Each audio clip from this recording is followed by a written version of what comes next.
O Lula disse que ficou surpreso. Mas só pode ficar, pô. Mas qual é o presidente cujo país está em guerra que anuncia que vai visitar determinado país levando comitiva? O Zelensky sempre fez isso. Sempre fez isso. Desde que começou a guerra, onde ele vai de surpresa. Quantas vezes os presidentes americanos chegaram em zona de combate no Iraque, no Afeganistão, na Coreia, no Vietnã? Os presidentes iam visitar os seus soldados, mas iam quase incógnitos. Que é normal isso aí. Como é que o Zelensky ia anunciar que ia à reunião no Japão? No momento que todos os aviões que decolam da Ucrânia são monitorados pelos mísseis russos. Um míssil acabava com isso aí. Ia acontecer, não ia acontecer nada. Os russos iam matar o Zelensky e ficava por isso mesmo.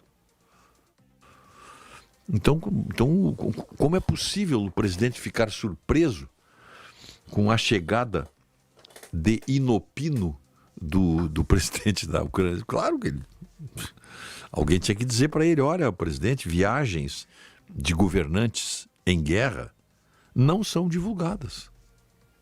Mas até isso faltou, né? Até isso faltou para que se Lula não pagasse esse mico, né? A extensa agenda bilateral foi ofuscada, essa agenda bilateral que o Lula divulgou com insistência, pelo encontro que não aconteceu. Lula não se reuniu com o presidente ucraniano, que decidiu ir de última hora a Hiroshima. Claro, ele não avisou ninguém. E chegou lá na última hora, chegou de surpresa. O próprio governo ucraniano havia solicitado reuniões com Lula frente às suas tentativas de trazer para a órbita de Kiev uma discussão para resolver essa questão da guerra Rússia-Ucrânia, né? A viagem de última hora, segundo fontes do Planalto, deixou o presidente brasileiro encurralado. Após uma demora inicial para responder ao pedido ucraniano por uma reunião, o governo brasileiro apresentou horários possíveis para Lula, mas inviáveis para Zelensky. Após idas e vindas, na manhã de domingo, a comitiva do petista chegou a anunciar que havia um acordo para o encontro nas horas seguintes. Por volta das 19 horas, 7 horas da manhã no Brasil, os representantes brasileiros afirmaram que o encontro não ocorreria mais. Indagado se estava decepcionado pela falta do encontro, Zelensky minimizou, dizendo: olha, quem está desapontado é o Lula. O único momento em que os dois estiveram no mesmo ambiente foi uma das sessões coletivas do G7, sobre paz, estabilidade social e prosperidade global. Em seu discurso na reunião, na qual sentou-se de frente para Zelensky, o petista condenou a violação da integridade territorial da Ucrânia e repudiou veementemente o uso de força como meio de resolver disputas. É que o Lula está tentando consertar esse discurso desde aquela bobagem que ele disse que os dois países queriam a guerra.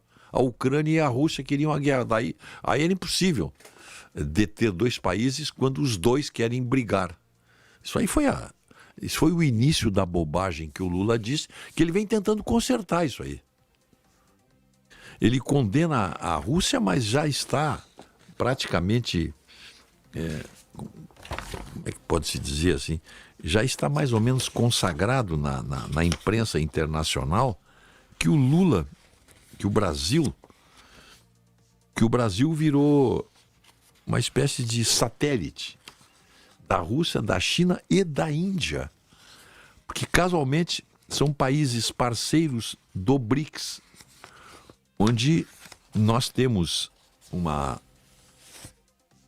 a presidência do BRICS é da nossa ex-presidente presidenta Dilma Rousseff, que está espantando lá, o pessoal tá começando, mas promete-se uma grande gestão. A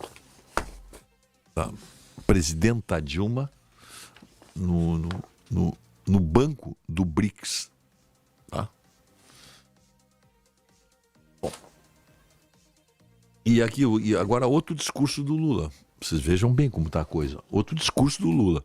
Lula diz que Vladimir Putin e Zelensky não querem a paz. E que discurso do Joe Biden não ajuda. Mas olha só. A guerra entre a Ucrânia e a Rússia, iniciada no dia 24 de fevereiro de 2022, foi um dos temas da última coletiva que o presidente Lula deu em solo japonês antes de retornar ao Brasil, após o encontro do G7.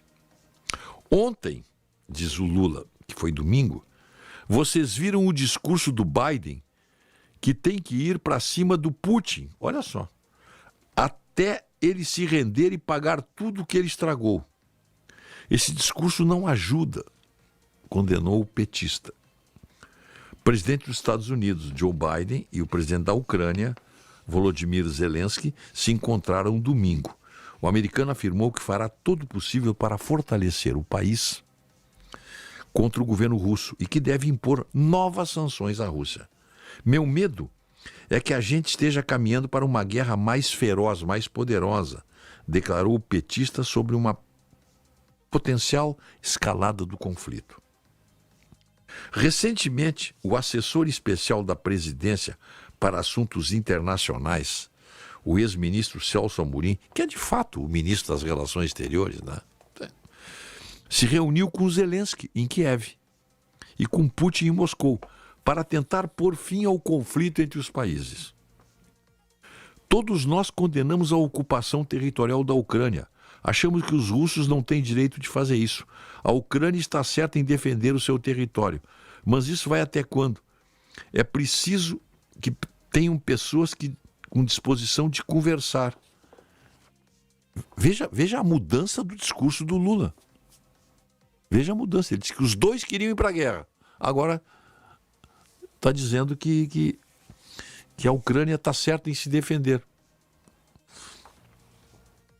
Lula reforçou o que vem se encontrando com líderes do chamado Sul Global, termo utilizado para designar países subdesenvolvidos ou em desenvolvimento para tentar encontrar a paz que o Norte não está conseguindo fazer. O Norte, nesse caso, representa os países mais desenvolvidos: Estados Unidos, Canadá, União Europeia e outros. Após pedido do presidente ucraniano, a equipe do presidente brasileiro reservou um horário para o domingo, para o encontro. Mas Zelensky estava ocupado e não conseguiu comparecer. Fiquei chateado porque eu gostaria de encontrar com ele e discutir o assunto. Não deu, mas não faltará oportunidade para a gente se encontrar e conversar. Quando eu estiver percebendo que as pessoas efetivamente negociam, estou pronto para ir à Rússia, à Ucrânia, ao Egito, ao fim do mundo, para discutir o fim dessa guerra, disse Lula. Lula não vê, no momento, intenção das partes em buscar uma negociação. A proposta da Ucrânia é a rendição da Rússia. A proposta da Rússia é a rendição da Ucrânia. Não é bem isso aqui. Isso aqui é o Lula que está dizendo, né? A proposta da Ucrânia não tem rendição nenhuma. É que a Rússia saia do território que ela ocupou. Não tem rendição nenhuma. Isso é um acordo de paz.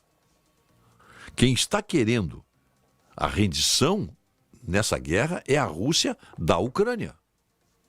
Ela quer que a Ucrânia não está falando em rendição. A Ucrânia quer que a Rússia saia do território que ela invadiu. Tem muita diferença aí, né?